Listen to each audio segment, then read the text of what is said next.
வணக்கம் மக்களே, வெற்றிவேல் முருகனுக்கு அரோகரா. திருச்செந்தூர் முருகனுக்கு அரோகரா. அதாவது 11 ஆகஸ்ட் 2025, அதாவது 7/7/2025 வந்து திருச்செந்தூர் முருகன் கோயிலில் கும்பாபிஷேகம் நடந்தது. ரொம்ப சிறப்பான ஏகப்பட்ட பக்தர்கள், அதாவது சஷ்டியை விட அதிகமான பக்தர்கள் வந்து கலந்து கொண்ட இது அப்படிங்கிறது நம்ம எல்லாருக்குமே தெரியும்.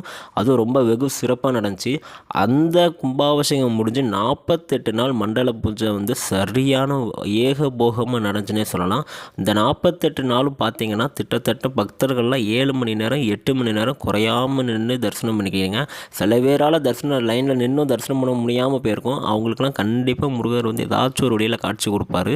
ஸோ அந்த மாதிரி வகையில் இன்றைக்கி 11 ஆகஸ்ட் 2025 அந்த கும்பாபிஷேகம் முடிஞ்ச அந்த 48 நாள் மண்டல பூஜை இருக்குது பார்த்தீங்களா, அதோட கடைசி நாள் இன்றைக்கி தான்.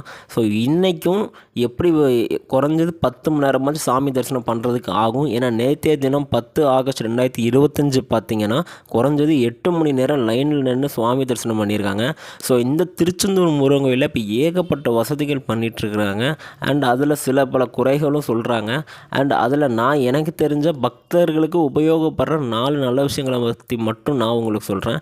இப்போ நீங்கள் பொது லைனில் போகிறீங்க அப்படின்னா, பொது லைனில் எங்கே இருக்குதுன்னு பார்த்தீங்கன்னா, நீங்கள் கோவிலுக்கு வர வழியில் உள்ள ஏரி பொது லைனுக்குள்ளே போனீங்கன்னா உங்களுக்கு வந்து 2வது பிளாக்கில் காலை 9 மணிலேருந்து 12 மணி வரைக்கும் பொங்கல் கொடுக்குறதா சொல்கிறாங்க.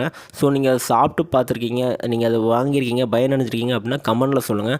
அண்ட் அந்த பக்கம் பார்த்தீங்கன்னா ஒரு நாளைக்கு மட்டும் அந்த பொது லைனில் மட்டும் 150 தண்ணிக்கேன் இறக்குறதா சொல்லப்படுது. ஸோ நீங்கள் அதையும் நீங்கள் பயன்பெற்றிருக்கீங்க அப்படின்னா நீங்கள் வந்து கமெண்ட் செக்ஷனில் சொல்லுங்கள். இல்லை எங்களுக்கு சில பல குறைகள் இருக்குது அப்படின்னா சொல்லுங்கள், நானும் பார்த்து தெரிஞ்சுக்கிறேன். அண்ட் 100 லைன் பார்த்தீங்கன்னா இன்னும் அந்த வேலைகள் வந்து முடியாமல் இருக்கிறதுனால வெளியே தான் லைன் மாதிரி கம்பி மாதிரி போட்டு வச்சுருக்கதா சொல்கிறாங்க. அண்ட் அதுக்கப்புறம் பார்த்திங்கன்னா நம்ம சுவாமி தரிசனம் பண்ணுறதுக்கு நம்ம வந்து சுவாமியை மட்டும்தான் நாடி போகணும்.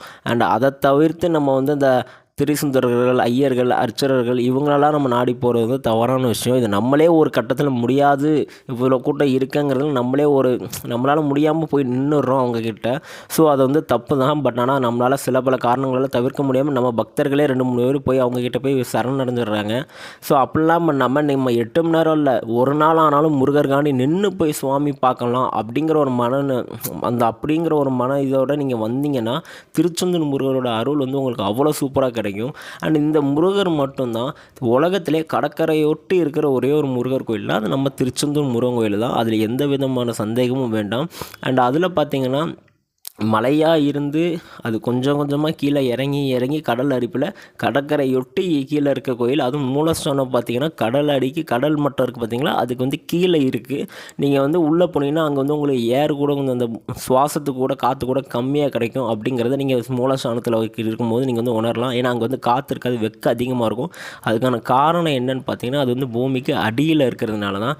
அண்ட் அப்படியே நீங்கள் அவரது மூலவரை தரிசனம் பண்ணிவிட்டு வர வழியில் பார்த்தீங்கன்னா அடுத்தது வந்து உற்சவர் சண்முகமூர்த்தியை வழிபடணும். அண்ட் அந்த சண்முகமூர்த்திக்கு முன்னாடி ஜெயந்திநாதர் இருப்பார். அந்த ஜெயந்திநாதர் வழிபட்டால் வாழ்க்கையில் ஜெயம் கிடைக்கும் அப்படிங்கிறது ரொம்ப காலமாக நம்பப்படுற ஒரு ஐதீகம். அண்ட் அந்த நம்ம மூலவர் இருக்கார் பார்த்திங்களா, அவருக்கு பின்னாடி இருக்கிற ஒரு இதுதான் பஞ்சலிங்கம். அந்த பஞ்சலிங்கம் இப்போ பக்தர்களை தரிசனத்துக்கு வைக்கலை. ஏன்னா சில பல காரணங்கள் சொல்கிறாங்க. யார் கேட்டாலும் ஒன்று சொல்கிறதுனால நம்மளுக்கு சரியான விளக்கம் கிடைக்கல. சில பேர் கேட்டால் சர்ப்ப காவடி எடுத்து விடுறதுனால அந்த சர்ப்பங்கள்லாம் உள்ளே வருது அப்படின்றாங்க. அண்ட் அதுவும் இல்லாமல் அது ரொம்ப சின்ன பாதை, யாராச்சும் உள்ளே ஏதாச்சும் எமர்ஜென்சி ஏதாச்சும்னா கொண்டு வர முடியாது அப்படிங்கிற மாதிரி சொல்கிறாங்க. நான் இதில் எதை நம்புறதுன்னு தெரில. ஸோ நீங்கள் உங்களோட கருத்து என்னன்னு சொல்லி கமெண்ட் செக்ஷனில் கமெண்ட் பண்ணுங்கள். அண்ட் இந்த திருச்செந்தூர் கோவிலில் இந்த 48வது நாள் மண்டல பூஜை முடிஞ்ச பிறகு கூட்டங்கள் கம்மியாகி இருக்கும்னு நம்ம எதிர்பார்க்கலாம். அண்ட் இந்த கம்மியான நேரத்தில் இந்த சுவாமி தரிசனம் பண்ண முடியாமல் போனவங்க நீங்கள் வந்து தரிசனம் பண்ணி பயனடைஞ்சிக்கலாம் அப்படின்னு சொல்லி நான் உங்களை கேட்டுக்கிறேன். அண்ட் ஒரு காலத்தில் திருச்செந்தூர் கோயிலில் அந்த கம்பி கேட்டு எதுவுமே இருந்து நான் பார்த்ததில்லை அப்படின்னு சொல்லி ஏகப்பட்ட பேர் சோஷியல் மீடியாவில் சொல்லிகிட்டு இருக்காங்க. அப்படி உண்மையிலே நீங்கள் அப்படிலாம் பார்த்துருக்கீங்க, உண்மை தான் அப்படின்னு தெரிஞ்சதுன்னா நம்ம சேனலை சப்ஸ்கிரைப் பண்ணிட்டு கமெண்ட் செக்ஷனில் ஆமாம் நான் பார்த்துருக்கேன் அப்படின்னு சொல்லிட்டு கை தூக்கி ஒரு கை சிம்பிள் ஒன்று போட்டு போயிருக்கேன். சரிங்களா? அண்ட் இந்த வீடியோவை பார்க்குற எல்லாத்துக்குமே திருச்செந்தூர் முருகர் வந்து அருள் பாலிப்பாராக. அண்ட் எல்லாருக்குமே வெற்றி நிச்சயம். வெற்றிவேல் முருகருக்கு அரோகரா. நன்றி, வணக்கம்.